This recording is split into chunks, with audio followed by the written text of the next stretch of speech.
Olá, pessoal. É com muita honra que a gente vem aqui hoje dar início à primeira série de webinar, né, promovida pelo CRM, pelo Programa de Educação Continuada do CRM aqui do Maranhão.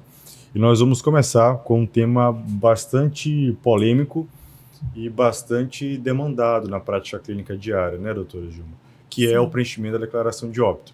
Infelizmente é algo que nem sempre a faculdade aborda bem e a gente acaba saindo com bastante dúvida e que acaba levando a complicações, a dissabores e eventualmente alguns processos judiciais. Eu sou Iago Souza Bastos, sou médico intensivista, trabalho quase 10 anos em terapia intensiva, né, e estou aqui com a doutora Gilma, que vou, por favor, ter a honra de se apresentar para nós. Boa noite a todos, meu nome é Gilma Abreu, sou médica pediatra, atuo no Núcleo de Epidemiologia do Hospital Universitário, sou presidente da Comissão de Prevenção de Mortalidade Materno-Fetal e Infantil do Hospital Universitário, faço parte também do Comitê do Estado de Mortalidade Materno-Fetal e Infantil e sou pediatra também da Maternidade de Alta Complexidade do Maranhão. É com um grande prazer que eu estou aqui, em nome da doutora Márcia, que fez o convite, e estamos para tirar alguma dúvida que, porventura, os colegas tenham, né? Que é um documento, né?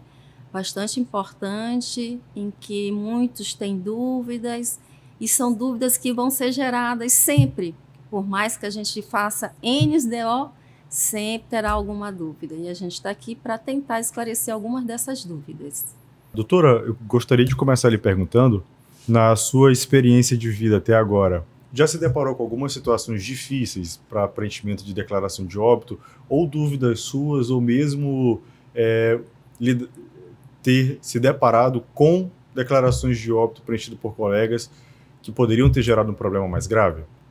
Sim, em casos de quedas, né, que seria uma causa externa, e o colega faz a declaração de óbito. Um caso muito interessante no materno-infantil, que foi uma criança que sofreu um afogamento, ficou de longa duração de internação, morreu por uma infecção hospitalar, mas lembrando sempre que a causa foi o afogamento, então deveria ser encaminhada ao ML, mas o colega fez a declaração de óbito, assumindo assim a responsabilidade que não era de direito. Isso é bastante comum, infelizmente, e acaba levando a problemas muito graves do ponto de vista jurídico para o colega, né? A declaração de óbito, né, doutora, ela é sancionada, ela é regulada por lei, né, desde 1973 e foi alterada em 1975 com algumas atualizações, sendo a última delas em 2017. Ela consiste de uma série de blocos, e esses blocos, todos eles precisam ser preenchidos com muito cuidado, com muita cautela e com muita atenção pelo colega, né, nas suas 3 vias. Né? De acordo com o óbito em questão, né? Exatamente. Então, nós temos o primeiro bloco, que é o bloco de identificação do paciente, o segundo bloco, que é o bloco da localização do paciente, né, da residência do paciente que veio a óbito, o bloco 3, que diz respeito ao local de ocorrência desse óbito, se foi hospitalar ou não hospitalar, o bloco 4, que diz respeito à mortalidade fetal ou em menores de 1 ano, que eu confesso que eu não tenho essa experiência, já a senhora, pela neonatologia, detém essa experiência, né? Confesso que não é da minha... não tenho muito contato. O bloco 5, né, que são as condições e causas do óbito. O bloco 6, os dados do médico. 7, quando o óbito é relacionado a alguma causa externa, onde o preenchimento ele é obrigatório a ser realizado por um perito do IML, dentro do Instituto Médico Legal, né? O bloco 8, que diz respeito ao cartório, e o 9, que é quando você tem uma localidade que não dispõe de médico. De antemão, eu já disparo que o mais polêmico de todos é o preenchimento do bloco 5, relacionado às condições e causa do óbito. É muito importante também a gente citar que é vedado ao médico cobrar, tá, pela emissão de uma DO, em qualquer situação. Né? O que existe a possibilidade é de cobrar a consulta, como se fosse uma consulta domiciliar, por exemplo. Mas não se pode cobrar nem no âmbito domiciliar e nem no âmbito hospitalar pela emissão da declaração de óbito. Né? E é importante também citar, doutora, que é um ato médico. Sim, exclusivamente do médico. Não é, pela seriedade, pela complexidade, não é algo que dá para deixar o acadêmico, ou o interno, ou um outro profissional de outra área preencher. Tem que ser o médico. O médico. E é importante a gente salientar que existem situações em que eu já peguei, em que o colega, né, ele assina a declaração de óbito e delega o preenchimento para outro profissional. E isso ainda acontece, então a gente chama a atenção para que isso não aconteça, não ocorra, porque se houver, né, alguma situação jurídica, irá responder por isso também. O que tem que ficar muito claro, e eu acho que talvez seja uma das informações mais importantes dessa discussão, é que a responsabilidade legal é de quem carimba a DO. Exato. Não é de quem atestou o óbito. Então, duas informações que eu acho cruciais. A primeira delas, e que é inegociável e que costuma gerar muita confusão: não se dá declaração de óbito se você não tiver visto o corpo, se você não tiver atestado. Então, essa questão de, deixei para o colega preencher, mas o corpo já saiu da UTI. Isso. Não. Só se atesta o óbito quando você viu o corpo. Tá? E isso é muito importante no interior do estado. Infelizmente, existe ainda culturalmente, em alguns interiores, determinadas localidades, pela indisponibilidade de conhecimento da população, o paciente falece, a família vela, sepulta, dias depois vai procurar o médico no posto de saúde para entregar a DO. Exatamente. Não pode. Não pode. Não pode. Só se entrega a declaração de óbito para o paciente cujo óbito foi constatado, foi visto pelo médico que preencheu. Exatamente. A senhora já viu alguma situação de dúvida dessa? Não. No meio, não. Eu já vi. E recentemente, inclusive, eu recebi uma dúvida de uma colega que trabalha no interior, que aconteceu justamente isso. O paciente foi sepultado, 15 dias depois, a família procurou a colega no posto de saúde pedindo para dar declaração de óbito. Colega, infelizmente, não é possível, vai ter que entrar com medida judicial. Então houve dois erros, né? Primeiro, sepultou sem a certidão de óbito, né? Porque não tinha uma declaração, como vai ter uma certidão? Exatamente. Como sepultou? Exatamente. Né? Então são 3 questionamentos importantes, né? Que toda vez o médico tem que ficar bem atento a isso. Ainda acontece, infelizmente, né? Em algumas localidades do Brasil. Então, ponto pacífico. Só se dá DO vendo o corpo. Um segundo ponto que costuma causar bastante dúvida é naquelas localidades onde não teve assistência médica, né?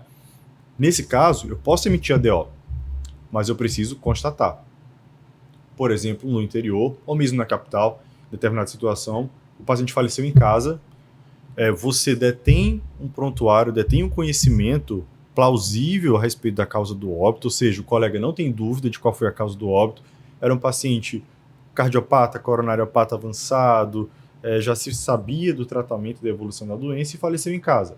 Tem problema da ADO para essa família em casa? Não. Se você não tem dúvida da causa do óbito, gera algo acompanhado, mesmo que tenha sido fora do âmbito hospitalar. E é importante a gente salientar que mesmo que esse médico, né, saiba da história clínica desse paciente, no domicílio o óbito ocorreu, então ele tem que fazer a inspeção desse cadáver, e essa inspeção, o corpo é despido, né, para ver se existem outras causas que porventura não seja uma causa natural conhecida por ele até então, para só depois, associada a uma história clínica familiar, né, que seja de acordo com aquilo que ele já sabia, aí ele faz a declaração de óbito. Caso ele tenha alguma dúvida, mesmo sendo consciente daquele, né, provável diagnóstico, como ele vai preencher se for uma situação, uma região, uma localidade que não tenha um SVO, ou se ele achou alguma coisa de causa externa e que não tenha um ML, ele pode sim fazer a declaração de óbito, né, depois que ele fizer a inspeção do cadáver, fizer a história familiar, registrar tudo e colocar como causa indeterminada sem sinais de violência. Isso ele pode fazer. Então, você concorda? Com certeza. Em resumo, se a gente fosse resumir essa primeira parte, que talvez seja a mais importante da aula, inclusive, tem duas situações onde o preenchimento da declaração de óbito ele é proibitivo. O primeiro deles, não constatou o corpo, Sim. o óbito, e a segunda, tive dúvida em relação a qual foi a causa desse óbito para esse paciente, né? Nessas situações, a não se entrega a declaração.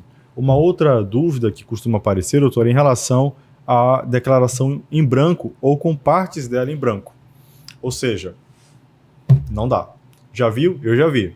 Não, eu não vi em branco, já vi partes em branco. Partes em branco. E já vi também na parte em que tem o diagnóstico, né? Você está confirmando que aquela pessoa faleceu de tal diagnóstico, interrogado. O que eu já vi, faleceu... O que não pode, você está dando um diagnóstico, você está confirmando. Como você vai interrogar uma declaração de óbito? Ou seja, você está mesmo se condenando, se comprometendo. Eu já vi óbito na passagem do plantão, o colega carimbou a declaração de óbito, deixei aqui carimbado já, só para o colega que vai vir preencher. Aí eu... De jeito nenhum. Isso eu também já vi. Ou seja, carimbar a declaração de óbito em branco ou finalizar o preenchimento com a L completa é pedir para dar problema. Porque qualquer pessoa pode acrescentar dados que possam vir a comprometer o colega no futuro. Exatamente. Então, fortemente desaconselhado, extremamente proibitivo. Com relação à causa do óbito, né, todo paciente vai receber uma declaração de óbito. Isso. O que a gente precisa ter cuidado é se essa declaração pode ser dada por nós, enquanto médicos comuns, ou se precisa passar por uma perícia médico-legal, né, pelo médico legista. Isso. Sempre que houver, doutora, uma suspeita de causa externa, né, afogamento, suicídio, intoxicação exógena, agressão, homicídio, precisa obrigatoriamente. E se insistir muito, doutor, sou do interior, por favor, era vozinho 90 anos, mas foi só uma queda. Exatamente. Se insistir muito e na região não tiver um IML, né, o Instituto Médico Legal, então uma autoridade, né, judicial vai eleger um médico para emitir a declaração de óbito. Esse é o ponto dessa fazer a discussão. Aqui na capital, por exemplo... Nós temos, né? Instituto não dá. Médico Legal. Então, o discurso tem que ser muito firme. Olha, sim, a gente sente muito, mas infelizmente... Tem que ir para o Instituto Médico Legal. Mesmo tendo 100 anos, múltiplas comorbidades, caiu e faleceu em decorrência da queda, IML. Nos interiores, onde não há serviço de IML SVO instalado, o delegado mais próximo, ele pode indicar o médico do plantão ou do PSF para que ele faça esse exame. Exatamente. E preencha a declaração. Isso. Nesses casos, né, doutora, não precisa fazer uma perícia completa, né? Não. Eu já acompanhei algumas situações no interior. Ele vai simplesmente fazer a inspeção clínica, né, a história familiar, e ele vai se deslocar também para o local onde ocorreu o óbito. Por quê? Porque existe aquelas causas suspeitas. Você não viu nada no corpo, né? Não viu nada na história clínica da família, mas o local onde ocorreu o óbito pode te indicar alguma coisa. Com certeza. Então, pode ter drogas exógenas, né? Pode ter bebidas, pode ter seringas. Então, alguma situação que te leva a suspeitar que a morte foi suspeita. Se o médico se sentir confortável em diante do cenário e das lesões, tantas lesões do tórax, do dorso, etc., ele pode emitir a declaração de óbito junto com esse relatório que vai ser aprovado pela polícia. Exatamente. Se ele não se sentir confortável, ele pode se declarar como incapaz para execução do ofício e aí o delegado vai indicar uma outra autoridade para que seja feito isso. Isso costuma dar muito problema no interior.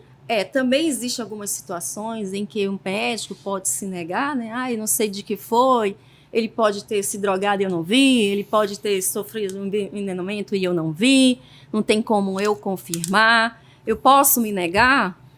Ele pode se negar, mas ele pode correr o risco e aí ele vai passar a ser testemunha do processo, né? Exatamente. Então, a gente pensa duas vezes o que é melhor, ser o testemunha ou fazer a declaração de óbito redigindo tudo como tem que ser feito no relatório e colocar lá de causa indeterminada com sinais de violência.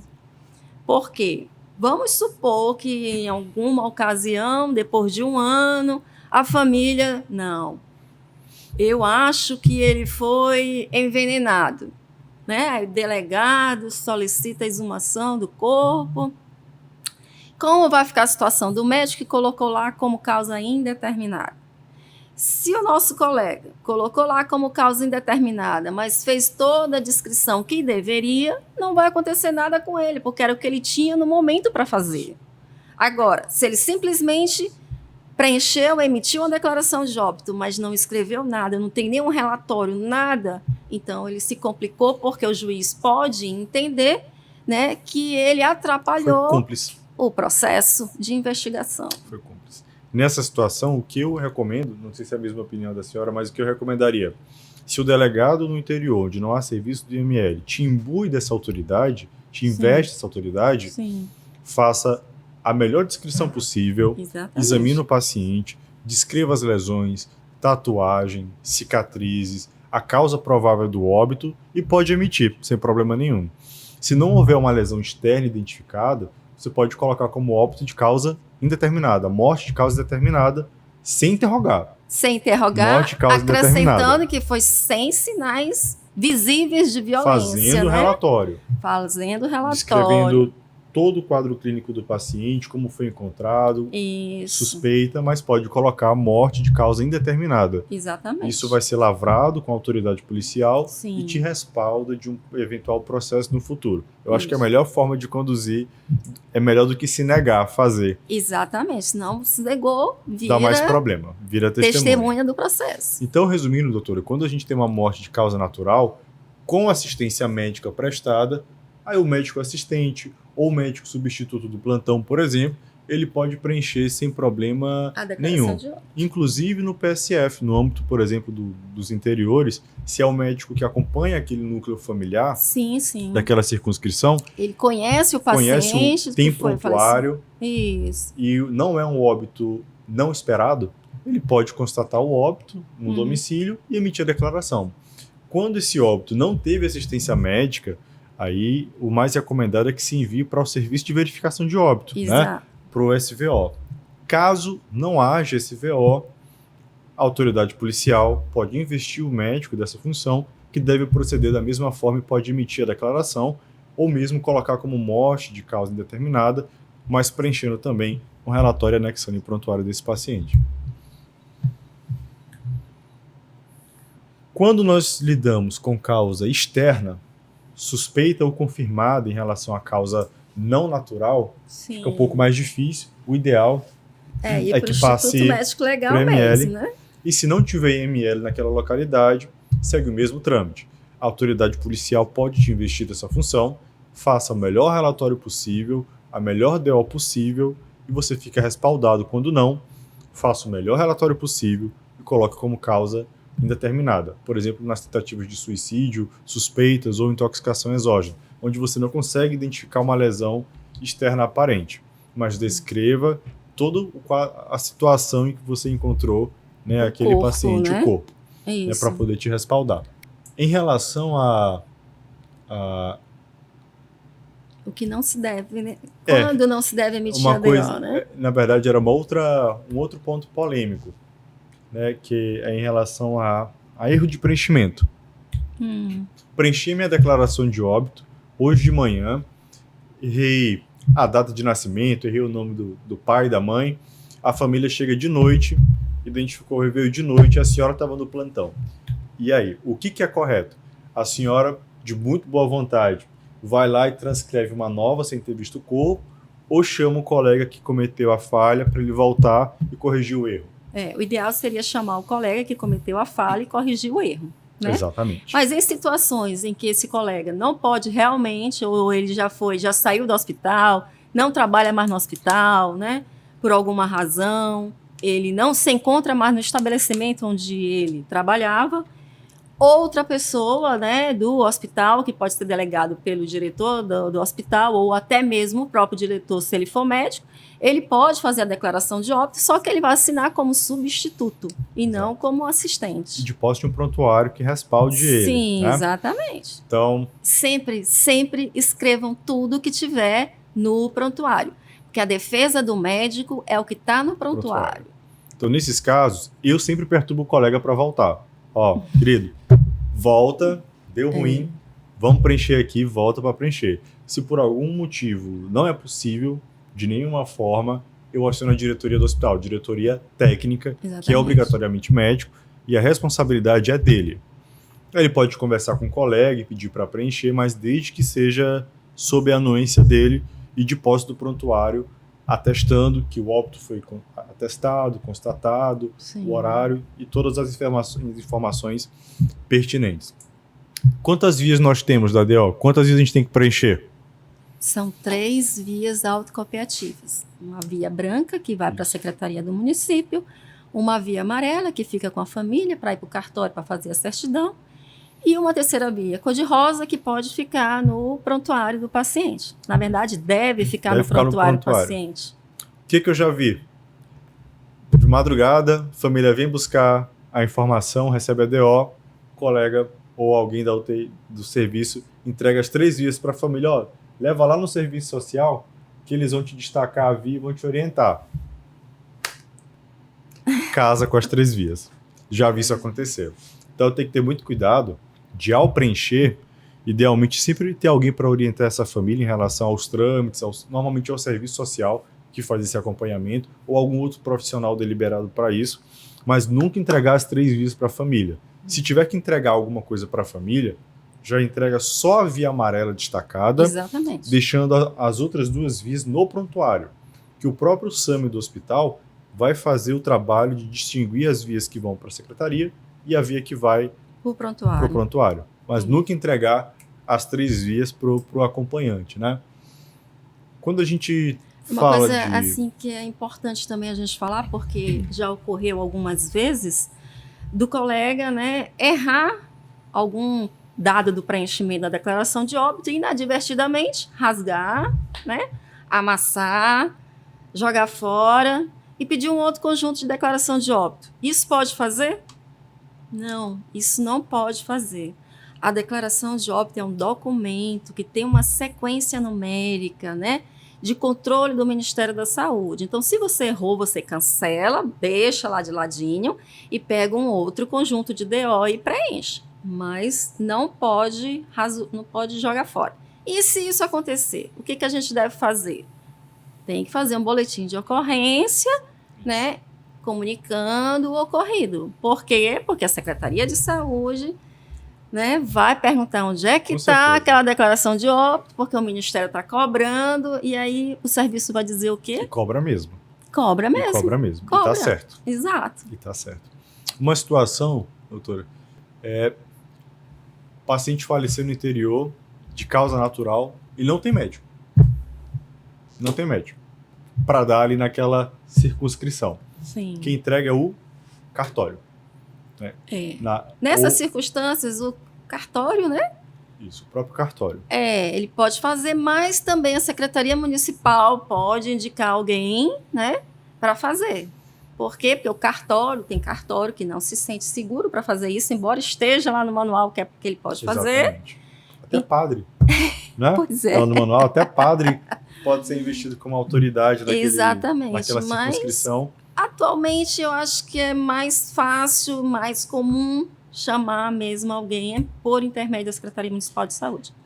Hoje, dificilmente a gente acredita que a gente se depare com uma situação onde não tenha médico realmente no Pode município. Não ter no povoado, mas na redondeza vai ter algum que responda por isso. Por aquela região. Normalmente a Secretaria de Saúde do município, ela é responsável por deliberar ou designar algum profissional que seja da rede para que seja feito o procedimento, né? Preenchimento. Posso preencher com qualquer caneta, de qualquer cor? Aquela caneta rosa, pink, brilhante, com glitter, vermelha? Não pode. Não? É preta ou azul, de preferência azul, em letra de forma. De preferência. De né? preferência. Não adianta preencher se ninguém entender. Exatamente. Né? E eu já vi alguns preenchimentos bem difíceis. Assim, principalmente nas causas, né? Às vezes nós não conseguimos identificar as causas.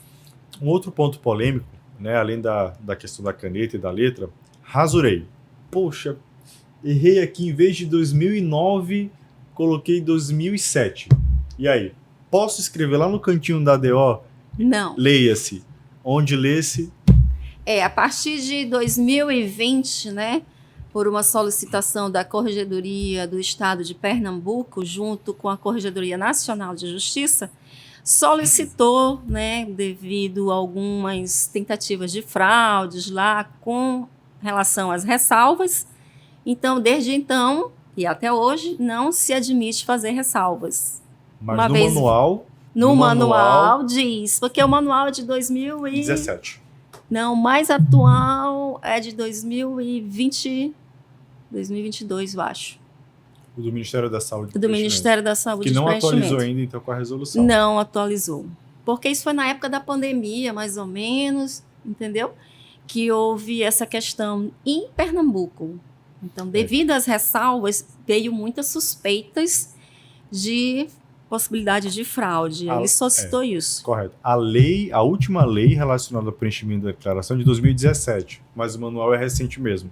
2022. Perfeito. Mas ainda consta lá que pode. Ainda consta lá, né? Em 2022, isso causa sim. muita dúvida. Muita dúvida. E dá muita vontade de colocar lá no cantinho e não isso. preencher uma nova. Ainda existe isso? Sim, a gente recebe algumas assim. E sempre que a gente recebe, a gente tem que devolver, porque o cartório, ele não aceita. Não aceita mais, né? Não aceita mais.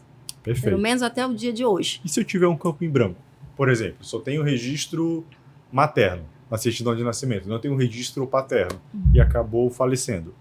No campo do pai, o que eu faço? Eu coloco não existe, não tem, não. Deixo em branco, passo um traço, ou eu coloco ignorado? Eu posso colocar ignorado ou passar o traço. Qual é o mais correto? Colocar como ignorado. Perfeito. A gente nunca pode deixar nenhum campo em branco, porque outra pessoa pode vir, né, se dispor daquele campo em branco. Normalmente eu passo o traço.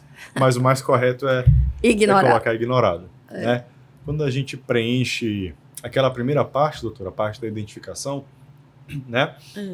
A gente tem que preencher o tipo de óbito, sim, se é fetal ou não fetal, a data e a hora do óbito. Lembrar que se for em caso de morte encefálica, a hora do óbito é o horário do último exame, do quarto exame, que constatou a morte encefálica. Exatamente. Né? Se tiver cartão do SUS, coloca a naturalidade com o estado também, o nome do paciente completo. Pode abreviar se o nome for grande? Não pode abreviar. E no caso que for o óbito fetal, eu vou colocar como ali? Natimorto de fulano de tal? Não. Vou colocar simplesmente a palavra natimorto. Não precisa acrescentar o nome da mãe. Por quê? Porque já tem ali, ó, nome da mãe. E essa questão, doutora, causa muita confusão. Feto, natimorto, quantas semanas, o que a gente considera? Se nascer de 9 meses é natimorto, RN, como é que a gente faz isso? Quando dá DO, quando não dá DO? Por exemplo, no caso de ser óbito fetal, né, acima de 20 semanas de idade gestacional, um peso maior ou igual a 500 gramas e uma estatura de maior ou igual a 25 centímetros. Precisa ter todos esses parâmetros para eu dar a declaração de óbito de um óbito fetal? Não. Se tiver apenas um critério, então você vai fazer tem que entregar a declaração de óbito. E preenche natimorto. Não coloque RN de fulana de tal. Não coloca RN de fulano de tal. RN significa que o bebê nasceu e morreu. Ele pode ter nascido com uma idade gestacional de 19 semanas, por exemplo, mas ele tem 500 gramas, ele tem maior ou igual a 25 centímetros. Então, você já faz. Porque você tem dois critérios. Nasceu morto. Exatamente. Aí você pode colocar como RN de... Perfeito. Colocamos a data de nascimento, a idade completa, né? Se for menor do que 1 ano, a gente coloca se foi meses, dias, horas ou minutos, sexo, raça, situação conjugal, escolaridade e ocupação. Tem uma coisa que é polêmica em relação à situação conjugal. Isso, devolvem demais. Pode devolver? Não precisa devolver. O cartório tem autoridade diante da informação da família de que ele é casado e você colocou como solteiro. Então, o oficial lá do cartório, ele tem autoridade para fazer sem necessidade de troca de declaração de óbito. Até porque, normalmente, quando a gente vai preencher a DO, a gente não pede certidão de casamento nem de união estável. A gente preenche com o que é passado pelo acompanhante que está ali no momento. Exato. Né? E para preencher, doutora, posso preencher de boca ou tem que ter documento com foto do falecido? O ideal é que seja com documento com foto. Por que isso? Já tivemos situações em que pacientes foram internados com documentação do acompanhante e este veio a óbito. Já vi. Ou seja, se o colega não tivesse atento em pedir a documentação do paciente que veio a óbito, ele teria feito uma declaração de alguém que está vivo.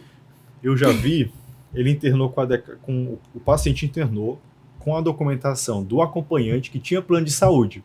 Isso. E o paciente não tinha. E faleceu, e na hora de preencher,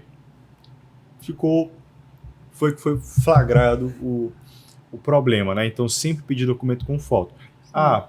Sou do povoado, do interiorzinho do município, nunca tirei identidade, só tenho certidão de nascimento. Vai a certidão de nascimento. É um documento. No mínimo. No mínimo. Não tenho nada. Nem identidade, nem certidão de nascimento. Aí é complicado. Aí é difícil. Aí o que a gente recomenda? Já vi essa situação também. A gente pede que a família ela procure a delegacia mais próxima e a delegacia ela vai procurar no idente se há algum registro com documento com foto ou sem foto, ou vai elaborar no momento o termo de declaração. Que comprove que aquela... Às vezes vai alguém legista em loco no hospital para constatar que de fato aquela pessoa é a que consta nos registros. Então, se não tiver à disposição nenhuma identidade, que é o ideal, documento com foto, carteira de motorista, não tenho, pelo menos a certidão de nascimento, não tem que acionar a polícia, tem que acionar a delegacia para que providencie aquele documento respaldado. Em relação à residência, o bloco 2, a gente preenche com os dados do paciente. Tem que preencher tudo, doutora? Tem que botar bairro, código, número, complemento, CEP... O código não é necessário, mas o CEP é importantíssimo, porque a gente pode fazer, né, as políticas públicas através da localidade. Só que tem um problema. O que a gente vê no dia a dia? O paciente que veio do interior, ele está aqui, né, na residência de uma tia. Ele veio a falecer e colocou o endereço da tia.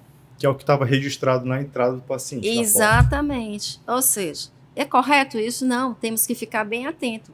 O local ali é onde ele reside realmente, que é lá no interior de Cururupu, digamos assim. Por quê?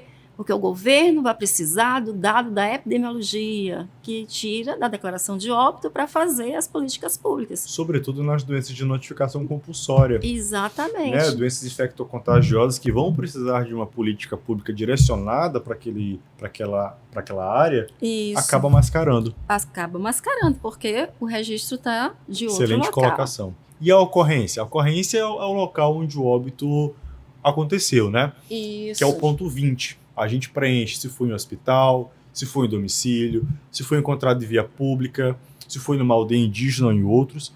Escreve por extenso o nome do estabelecimento. Tá? Precisa colocar o CNES de cara? Não, porque geralmente, né, quando tem o estabelecimento, né, já sabe coloca o nome do CNES. O endereço com o CEP, distrito, município e o F. Não precisa preencher todos os campos, mas o máximo que for possível. É uma coisa assim bem importante a gente falar sobre o estabelecimento, que às vezes, né, o óbito ocorreu numa via pública, por exemplo, e o corpo foi para o hospital e lá fizeram a declaração de óbito. Então, faleceu onde? Na via pública. Então, o local que vai estar lá é a via pública. O endereço da via pública onde ocorreu o fato. Eu já não daria a DO. Mandaria, se foi encontrado em via pública e chegou no meu plantão lá na emergência. Doutor, o SAMU chegou. Doutor, foi encontrado, chamaram o SAMU, foi encontrado em via pública, mas parou aqui no caminho, praticamente parado. E aí, vocês vão dar DO ou vão mandar para SVO, para ML? O que a gente faz aí? Acontece bastante. Sim, acontece bastante. Se eu estou numa capital em que eu tenho um SVO, por exemplo, eu fiz a inspeção do corpo, eu vi que não tem nenhum sinal sugestivo de que houve causa externa ou uma suspeita de causa externa, então eu penso que seja algo de causa natural. Então eu encaminho para o SVO, né, para fazer aquela declaração de óbito, mas sempre vai o local lá onde vai ser escrito que ocorreu o óbito é lá na avenida onde o corpo foi encontrado. Chegou uma acompanhante, doutor, cardiopata, já faz tratamento, acompanhamento, é grave já, deve ter infartado, sem trazer nenhum documento, nenhum exame, nenhum laudo, e aí? Não. Só de boca? Sempre encaminhar. Mesmo que esteja morrendo de pena? Mesmo que esteja morrendo de pena, porque hoje tu tem pena, amanhã tu é penalizado. Então, o ideal é encaminhar. É a máxima que eu levo assim, fora da lei, não há salvação. Exatamente. Não há salvação, tá? No bloco 4, né, é a sua área. O que a gente faz? Eu nunca preenchi, por exemplo, como a gente tem que preencher para óbito fetal e menor de 1 ano. Nunca cheguei a preencher uma declaração de óbito dessa. Qual conselho a senhora daria? Sim. Aqui é difícil a gente atender esse tipo de... um médico generalista, intensivista, atender esse tipo de perfil numa UTI, numa emergência geral. Acredito que na emergência pediátrica aconteça, mas no interior, por exemplo, estou dando um plantão no interior, no PSF, e chegou para mim uma situação desse tipo. Como é que eu posso proceder? Sim. Você vai preencher do jeito que está ali. Tem que colocar a idade da mãe com 2 algarismos, tipo 18 anos. 18 anos, sem escolaridade, quer dizer que ela nunca estudou. Então, você vai colocar sem escolaridade. Se ela estudou, foi fundamental. Você tem que colocar qual foi até a série que ela fez, onde tem o campo ali da série. Por exemplo, a ocupação habitual. Ela é professora. Não, professora só não é o correto. Você tem que dizer qual é o tipo, né, da profissão. Então, sou professora de matemática. Então, professora de matemática. Eu sou médico pediatra. Tem que haver um complemento. Não sabia disso. Isso. Interessante. O ideal é que tenha um complemento. Certo? E se não tiver ocupação, doutora? Aí vai colocar a ocupação anterior. Estudante, ou então já terminou, mas nunca trabalhou. Se nunca trabalhou, é do lar, vai colocar como do lar. É o correto? Não é o mais correto. Mas não pode... Dá para preencher. Dá para preencher. É melhor do que deixar em branco, Melhor né? do que deixar em branco. E os demais? Aqui, número de filhos tidos. Isso aqui cria muita confusão. Por quê? A pessoa coloca a gestação atual incluído aqui, e não é o correto. Ali está dizendo tidos. Então, vamos supor que essa mãe é gesta 4, a 4ª gestação dela, atual, e foi a óbito. Então, o que você vai colocar ali é gesta 3. A gestação atual, mesmo indo a óbito, não entra ali. Perfeito. Certo? Se teve aborto ou não, do mesmo jeito.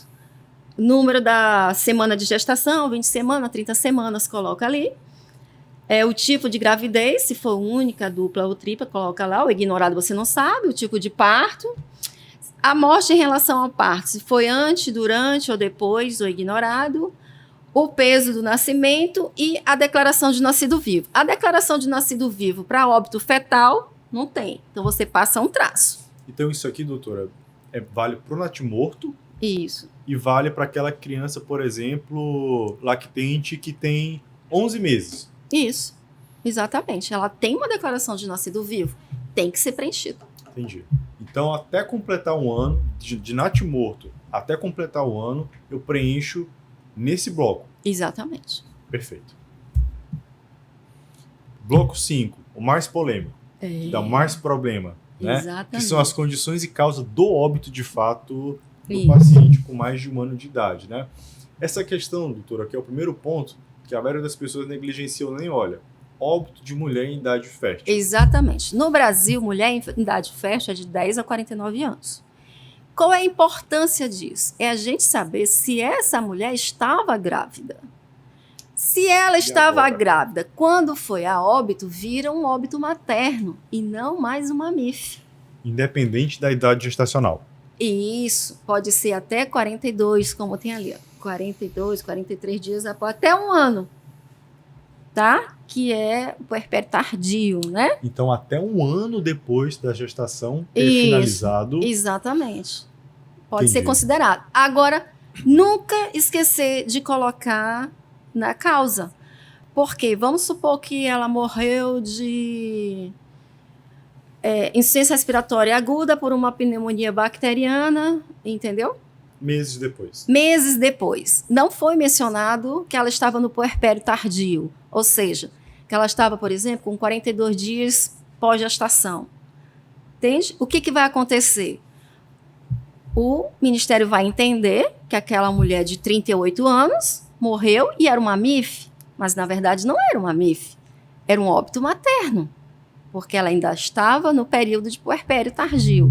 Tem que constar isso na declaração de óbito. Vai bagunçar o registro. Vai bagunçar o registro e as políticas públicas também. Então, qual o conselho a senhora daria para o preenchimento nessa situação de mulher em idade fértil?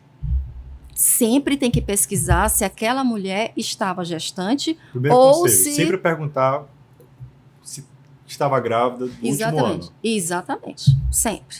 Se tiver histórico de gravidez nos últimos 12 meses, Isso. independente de natimorto ou não. Tem que constar na declaração de óbito. Perfeito, excelente. Em relação à assistência médica, se recebeu sim ou não, né, assistência médica Isso. durante o processo da doença que ocasionou a morte, se esse diagnóstico foi confirmado por necrópsia sim ou não, na maior parte das vezes, né, quando a gente preenche sempre que é causa natural. Sem necrópsia. Sem necrópsia. E agora, para preencher a cadeia de eventos? Isso. Vejo muito. Exatamente. Parada cardíaca. Não pode, né? Morte encefálica. Não pode. Aqueles que são chamados de códigos Gabarges, né, que são de causas indefinidas, que não levam nenhuma ideia, né, da epidemiologia, do ocorrido para fazer políticas públicas, não deve constar na declaração de óbito. Então, nunca colocar parada cardíaca, nunca colocar morte encefálica e evitar termos genéricos, né? Exatamente. Hipotensão. Sempre pensar quem não morre de parada cardíaca, né? Então, se houve uma parada cardíaca, houve um evento que antecedeu a parada. E não colocar o sintoma. Exatamente. Como causa primária, né? Dispneia, não. dor torácica, hipotensão, não. febre. É o diagnóstico que levou aquele sintoma. E lembrar que essa primeira linha, né? Que é a parte 1, na verdade, aquele ponto A, é o ponto de desfecho. Isso, por a causa exemplo, imediata, né? Não é a causa de base. Não. Então, seria ali, por exemplo, um choque séptico secundário a uma pneumonia nosocomial, secundário a um acidente vascular encefálico isquêmico, secundário a hipertensão arterial essencial. Exatamente. O que ocorre? As pessoas esquecem de colocar a causa básica, né?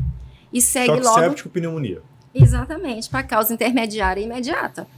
Está correto? Não está correto. Sempre fazer a pergunta: qual foi a causa básica deste óbito? Porque esta causa básica tem que constar neste campo. E quando se tem paralelos, assim, por exemplo, a gente fechou que foi um choque séptico, né, por uma pneumonia nosocomial, decorrência de um acidente vascular encefálico isquêmico, decorrência de uma hipertensão essencial. Mas o paciente tinha desenvolvido na internação uma insuficiência renal aguda dialítica e tinha lúpus. Vale a pena colocar naquela parte ali? Na primeira parte? Na parte 2, sim. São outras comorbidades que não entraram na cadeia que levou ao óbito diretamente. Mas que... Pode colocar. De alguma forma contribuíram, né? Que contribuíram. Mas não foi a causa direta. Não foi a relevância que levou ao óbito. Perfeito. Aqueles campos do lado que dificilmente a gente presta atenção. Exatamente. Tempo de decorrência entre o processo que iniciou doença, né? Até o final. E o CID. É obrigatório colocar o tempo em todas as declarações de óbito. Ah, doutora, mas eu não sei qual foi o tempo. Não tem problema. Você pode passar um traço e o mais correto é você colocar como ignorado. Pode deixar em branco? Não pode deixar em branco.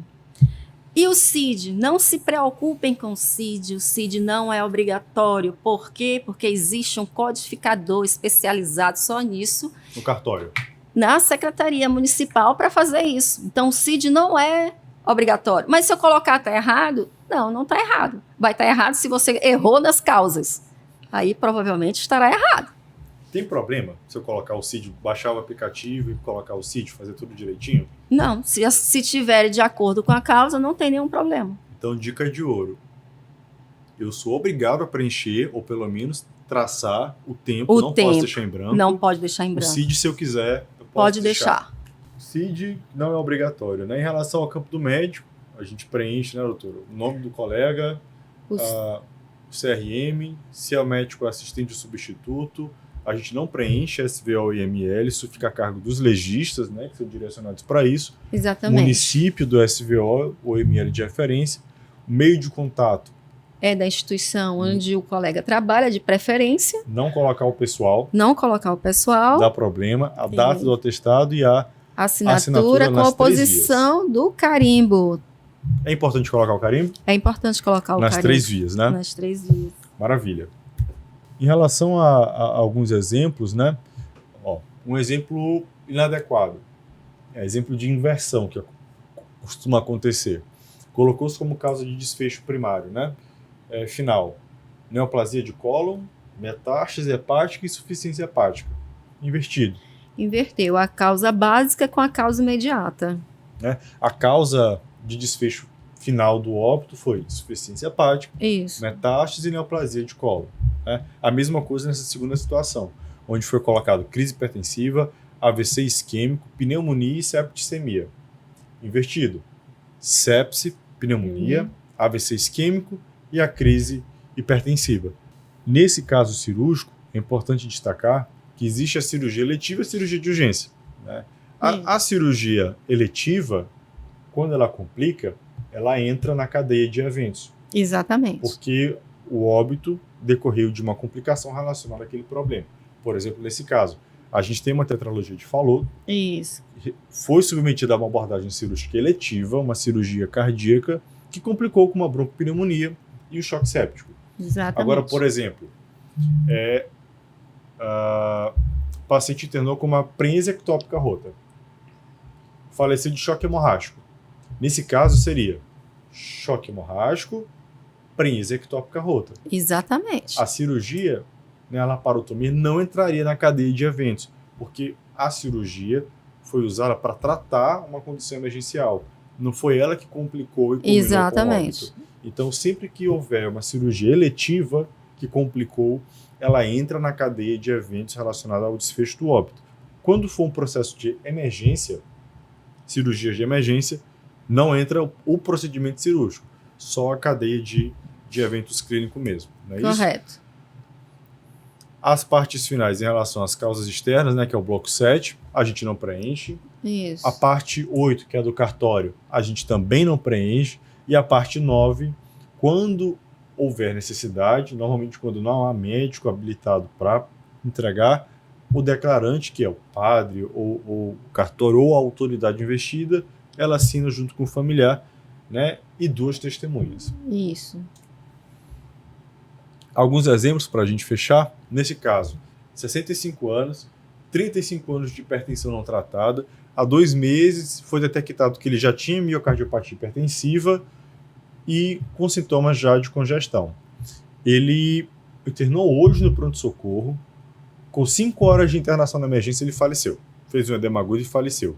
E aí, a gente entrega a DO ou manda para o SVO? Depende.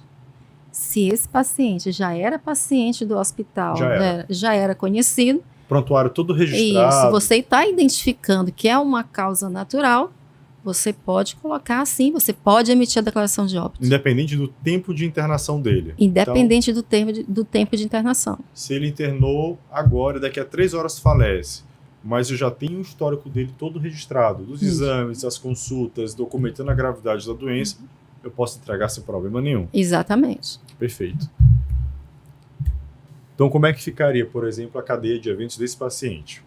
Edema agudo de pulmão com o tempo decorrido, que é obrigatório, né? Isso. Insuficiência cardíaca congestiva, cardiopatia hipertensiva, hipertensão arterial, E a neoplasia de próstata, que foi descoberta ali no meio, que era histórico, Isso. Vai ficar na parte 2 como contribuinte. mas E não entrou na cadeia que levou ao óbito. Excelente. Nunca confundir. Nunca confundi. Esse caso, diabético, deu entrada às 10 da manhã com vômito sanguinolento desde as 6. Às 8, começou com tontura, desmaio, hipocorado, pressão inaudível. A família relata que ele é etilista há mais de 10 anos e que há 2 anos ele internou com hematêmese, foi diagnosticado com cirrose e tinha varizes na endoscopia. Hoje, meio-dia, ele parou e teve o óbito verificado pelo médico plantonista, após insucesso. Então, ele começou a passar mal de manhã cedo, internou 10 da manhã com hematêmese, 12 horas faleceu. 2 horas depois faleceu. E aí? Entra no mesmo caso. Histórico todo conhecido e registrado no hospital. Exatamente. O médico plantonista ele pode preencher a declaração então, de óbito. Exemplo, ó, choque hipovolêmico, rotura de varizes de esôfago, cirrose hepática, etilismo. O diabetes, ele entra como causa secundária, Isso. lá na parte 2. Sempre lembrar que o tempo é obrigatório tanto na parte 1 quanto na parte 2. O CID que não é obrigatório. O CID que não é obrigatório. Um outro exemplo, mulher atendida na emergência, 22 horas, queda de pressão arterial, hemoglobina de 7, abdômen agudo. 11 da noite foi para o centro cirúrgico, recebeu concentrado de hemácias e parou durante a cirurgia. Era uma prensa ectópica rota. E aí?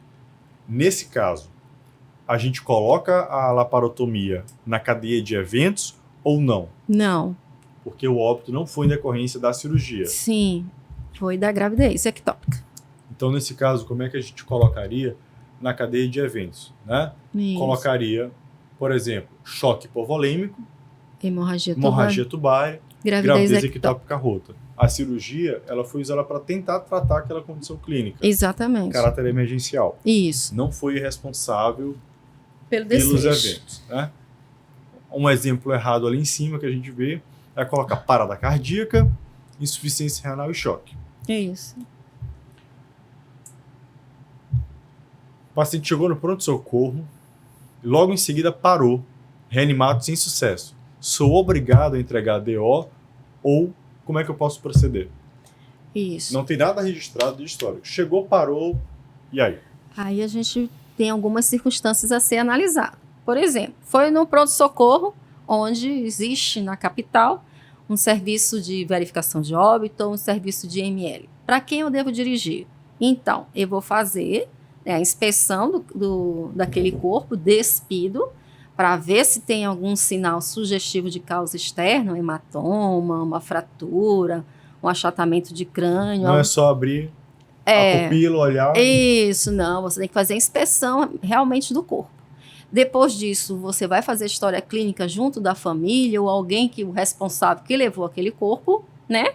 Para tentar saber se aquilo foi de causa natural ou se foi de causa externa, né?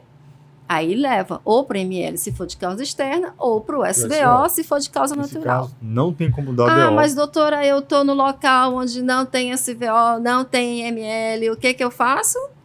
Se for de causa natural, você vai colocar como causa indeterminada, sem sinais de causa externa. Fazer um relatório. Tem que fazer tudo igualzinho. Um relatório, a inspeção com a família, a inspeção do corpo, tudo. E até do local onde foi encontrado, onde ocorreu o óbito e levou para o pronto-socorro. E se for do ML, né? Então, a autoridade judicial vai delegar alguém para fazer. Não posso fazer por conta própria. Não né? pode. O delegado que tem que exatamente e respaldar com... Isso, não pode. Caso muito polêmico. Idoso, queda de escada, fraturou o fêmur, foi internado e operado. Ele estava bem, mas 12 dias depois da cirurgia, fez uma pneumonia, combinou com choque séptico e faleceu. E aí, dou a DO ou não? Não. Se tiver no hospital, você não dá a DO. Se, né, no local onde você está, tem um ML. Por quê? Queda seguida de fratura. Aqui na capital, acidente de moto, TCE grave, né? está 9 meses internado, fez uma pneumonia, faleceu 9 meses depois. E aí? Não importa o tempo de internação. O tempo da admissão até o desfecho do óbito é causa externa. Causa básica externa é IML. Então, independente de passar meses, Anos, se a causa do óbito teve relação direta com o evento traumático, exatamente. IML. IML. Perfeito. Aqui um exemplo, por exemplo, de incorreto. Parada cardíaca e fibrilação. A gente não coloca parada cardíaca nem morte cefálica, né? E nem falência múltipla de órgãos. Também é uma causa comum, né? Aqui um outro exemplo de erro. Sepse abdômen agudo. Não, né? Qual é o correto? Sepse por abdômen agudo, por uma obstrução intestinal secundária a um volvo de seco. E lembrar de colocar o tempo decorrido da doença para o óbito, né? Que é obrigatório também. Exatamente. Doutora, algum conselho a mais que você daria? Não, só ter calma na hora do preenchimento. Se tiver dúvida, chame um colega que possa lhe ajudar durante a declaração de óbito, da emissão de óbito. Chama o serviço social, que tem muitas informações que às vezes o prontuário não tem, que vai te ajudar, né, no preenchimento, e manter a calma, né, e fazer a declaração de óbito. Acionar o CRM. Acionar o CRM. Delega um conselheiro experiente para orientar nessas situações. Doutora, muito obrigado, foi um prazer, aprendi muito com a senhora hoje. Eu que agradeço, estou à disposição do CRM, sempre que precisar, estamos juntos.